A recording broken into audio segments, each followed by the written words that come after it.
बिहार के ये बालिका गिरिरान जिला में है। तो इसमें क्या हुआ है कि आज धरने पे आप लोग बैठे? देखिए, 3 जिला को मिला करके पूरे सारण स्तरीय ये बालिका गृह है। अब ये बात सही है कि बनाया तो गया वृद्धा लोगों के लिए आश्रय स्थल, लेकिन कहीं दूसरे जगह नहीं होने के चलते बालिका गृह बना करके इसमें लड़कियों को रखा जाता है। कितनी संख्या है ये मुझे पता नहीं है। इस संदर्भ में कई बार मैंने जानने की कोशिश भी किया, तो बहुत बात नहीं बताई गई। हमारे इस जिला में तो है ही, हमारे विधानसभा क्षेत्र में भी है, और हम लोगों ने अखबार के माध्यम से सुना, न्यूज़ चैनलों पर सुना कि यहाँ से 13 लड़कियाँ फरार हो चुकी है, भाग गई है या भगा दिया गया है। ये नेशनल चैनल पर चल रहा था।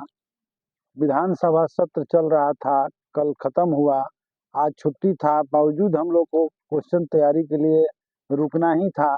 लेकिन घटना सुन करके हम पटना से आए।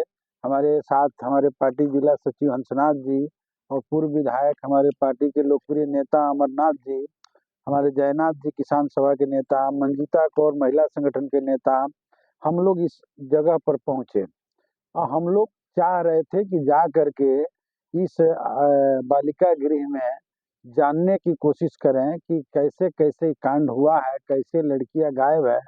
13 बच्चियां गायब हो चुकी है, कहाँ है, किस अवस्था में है, और प्रशासन क्या कर रहा है, किसकी गलती हुई है, किन कौन दोषी है। लेकिन हम जैसे ही गेट पर पहुंचे, यहाँ से कोई मिलने वाला नहीं है, बताने वाला नहीं था। तो मैंने जिलाधिकारी को बात किया, फोन किया, डीएम साहब ने फोन उठाया, और फोन उठाने के बाद मैंने पूछा कि हम बालिका गृह पर पहुंचे हुए हैं, मुझे जानकारी लेनी है, हम लोग का एक टीम आया है, आप उसमें जाने की इजाज़त दीजिए।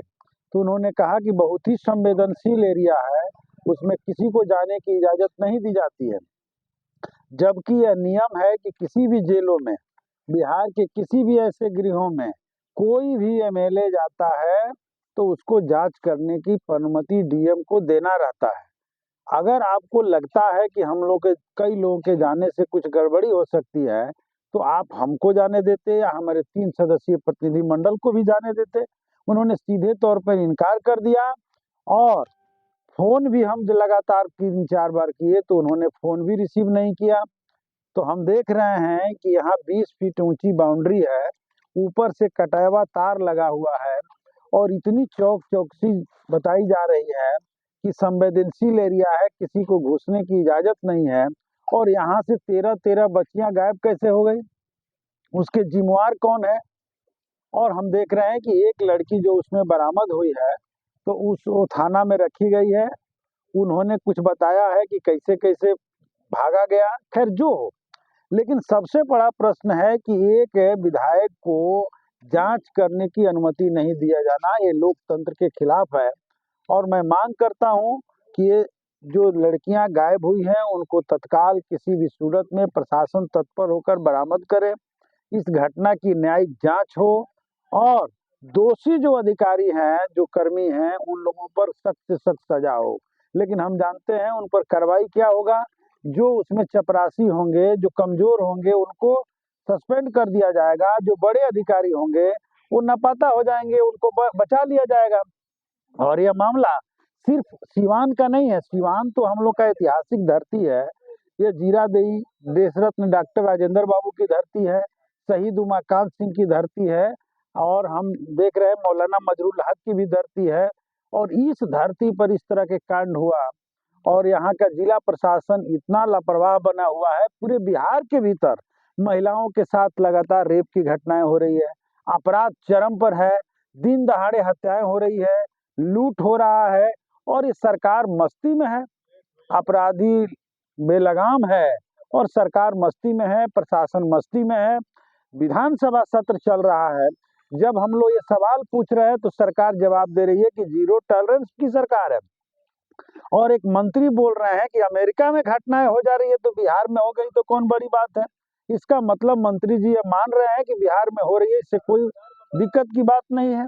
तो कुल मिलाकर के ये सरकार का जाने का वक्त आ गया है, और कल परसों विधानसभा में हम लोग इस सवाल को उठाएंगे।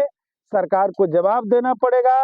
और सरकार के जो मुखिया हैं हमारे बिहार के, मैं देख रहा हूं कि उनका वक्तव्य भी जो आ रहा है, उनका जो एक्शन जो आ रहा है, इससे लग रहा है कि बिहार उनसे संभल नहीं रहा है। उनकी स्वास्थ्य की स्थिति क्या है अब उस पर तो मैं नहीं कह सकता, इसलिए पूरे बिहार की स्थिति है।